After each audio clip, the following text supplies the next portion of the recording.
One of the most insane serial killers I have ever learned about, I still to this day believe didn't work alone. So you guys know Jack the Ripper, right? Well, this guy not only outlasted and outdid him, but he put New York in one of the biggest states of fear and taunted investigators for years. Before we get into who he is and why I don't think he acted alone, let's talk about what he did. The first kill he ever made was stabbing 2 young girls on Christmas Eve of 1975. At this time, New York was an absolute shambles. People were being killed and assaulted all the time. Robberies were happening, bodies were being found, and the police really couldn't keep up with everything, so whenever this happened, it wasn't like a big news headliner. Well, a few months later, 2 girls were shot sitting in their car. Both of them ended up surviving, but it happened so fast that they didn't have any information on the suspect. Just some .44 caliber bullets left on scene. Well, the next attack occurred whenever this couple was sitting in a car. They reported that the whole car felt like it exploded, and the girl looked over and saw a bullet wound in the guy's head. Because of the bullets used, the police were able to make the connection. So the police noticed that the same shell casing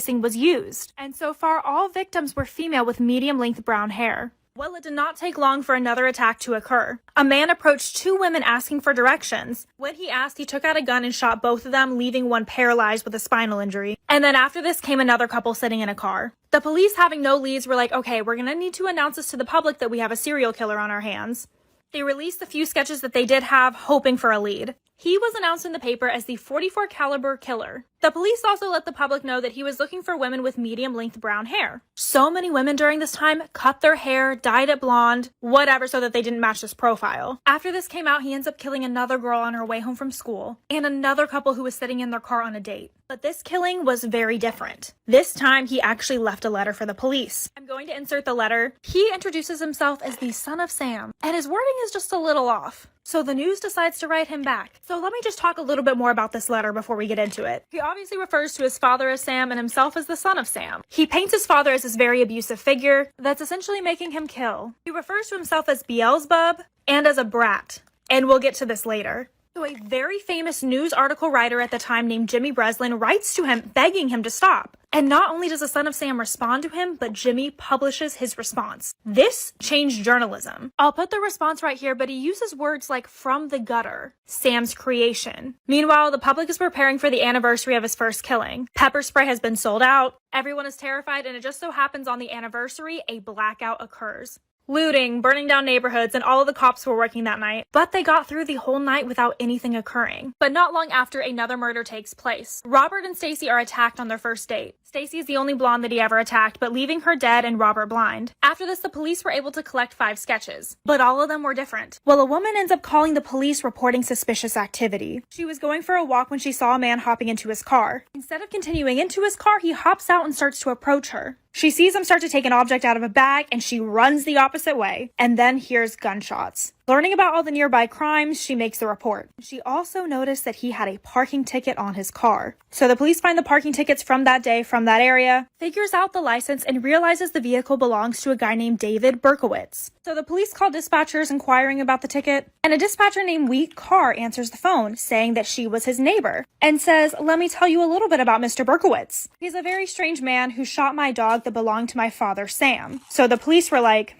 Sam. Well, they get to his house and break into his car without a search warrant. And they find a lot of evidence, including a rifle, a map of the crime scenes, and a letter. So they wait for him to leave his apartment, and when he does, they ask him if he's David Berkowitz. And he responds with, "No, I am the son of Sam, and you got me." So once they found and arrested David Berkowitz, they brought him in for questioning. And it only took investigators 30 minutes to get him to admit to everything. And his reasoning behind the killings was because of a 6,000-year-old demon dog who was speaking to him through the dog of his neighbor. He was the one calling the shots and demanding him to kill. And one particular investigator that was very obsessed with this case, named Maury Terry, was wondering why he didn't match any of the sketches. It's normal for eyewitnesses to be wrong to some degree, but you wouldn't describe Berkowitz as being 6 foot and blonde. There was also some worry if the evidence would even hold up in court, because they got it without a search warrant. But in court, David admitted to everything, so they didn't even need evidence. He was sentenced 25 years to life for each murder. So, case closed, right? Well, if we look back to the letter, there's the name John Wheaties. Wheat Carr and John Carr are Sam Carr's children, Berkowitz's neighbors. And from looking at the eyewitness sketches, the sketches look more like John Carr, Sam's actual son.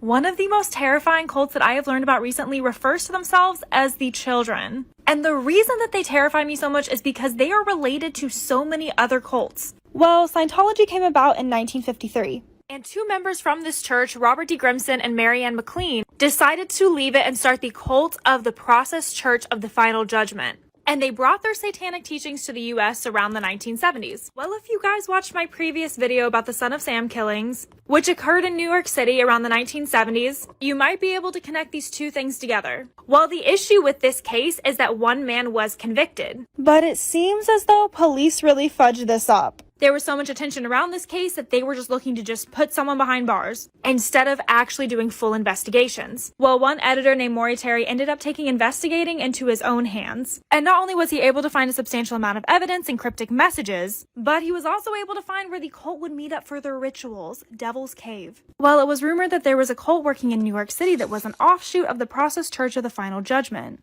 They referred to themselves as the Children and ended up in Yonkers. Well, when Maury was doing his investigating, he was let know by several people that their rituals were done in Untermeyer Park, an estate that used to be absolutely beautiful. But as you can see from the pictures, there's now an abandoned pump house. And when investigating this, trigger warning, they found blood on the walls and blood on the ceiling, and symbolic writing. Not only this, but dead animals were everywhere, including specifically dogs. So then it was time to look back at David's letters, in which he made cultural references to Beelzebub, which is the demon known as Lord of the Flies, and Brat, which is a small devil. He also ended his letter as From the Gutters, which was quite literally the nickname for the abandoned pump house. And when holding how he signed his name at the end of the letters to the mirror, you can find the words Sam and Carr and Burke in it. So where were the actual sons of Sam, and why hadn't they been questioned? Well, after Maury had taken an investigation into his own hand and was seeing all these connections, he went to the police with it. And he was essentially just told to shut it down. That they had their man behind bars, there's no way other people worked with him, even though there was clear indications that he was working with a cult, and none of the eyewitness sketches even looked like him. So the last thing to do would be able to tie the sons of Sam to the actual case. So John, Michael, and Wheat Carr were all the kids of Sam,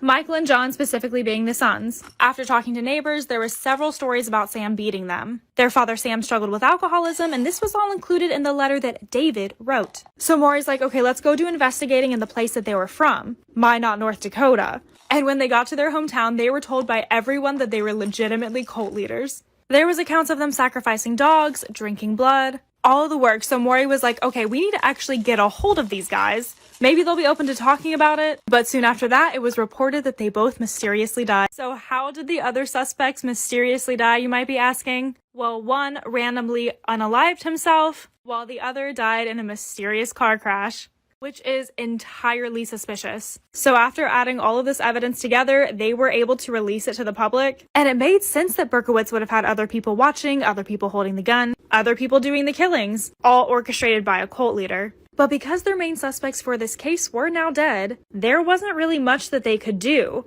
Maury was trying to prevent this from happening again, though. Like, what if the children decide to send another member of theirs out? Either way, their parent cult, the Process Church of the Final Judgment, was neighbors to Charles Manson, and is where he got many of his own foundational ideas for his cult. So it's so clear that these connections run deep. Let me know what you guys think of this case. Let me know if there's anything in this that you want me to talk about next, like Scientology or Charles Manson, or if you want to hear more about the Process Church of the Final Judgment. So a lot of people argue that you should never look through your man's phone. But like, what if you just have that gut feeling that something's going on? And even worse, what if you do open his Snapchat and see a naked girl? So I downloaded this app called Wink and made a friend that we can call Shane. And even though Shane and I got really close over the phone, he lived in another state, so we never really got to meet. But one night he was coming home drunk from a hotel with his cousin, and I was coming home from a college party, and I said his cousin, who we can call PJ, was hot AF.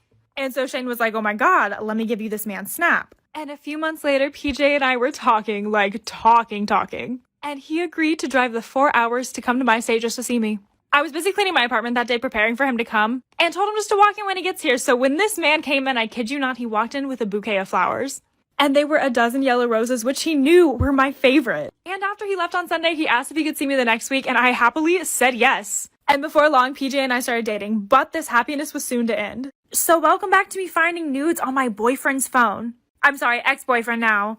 But seriously, guys, do not be love blind, because this guy literally was driving 4 hours to see me every week. He would call me on all of his breaks. All of my friends were completely won over by him. And it didn't take him long to win over my family, too. And about a month in, he finally took me to meet his friends and family. Our lives meshed so well that he asked me to move in with him at a party that night. I was hesitant at first, but then I packed up all of my stuff out of my apartment and moved out of state to be with this man.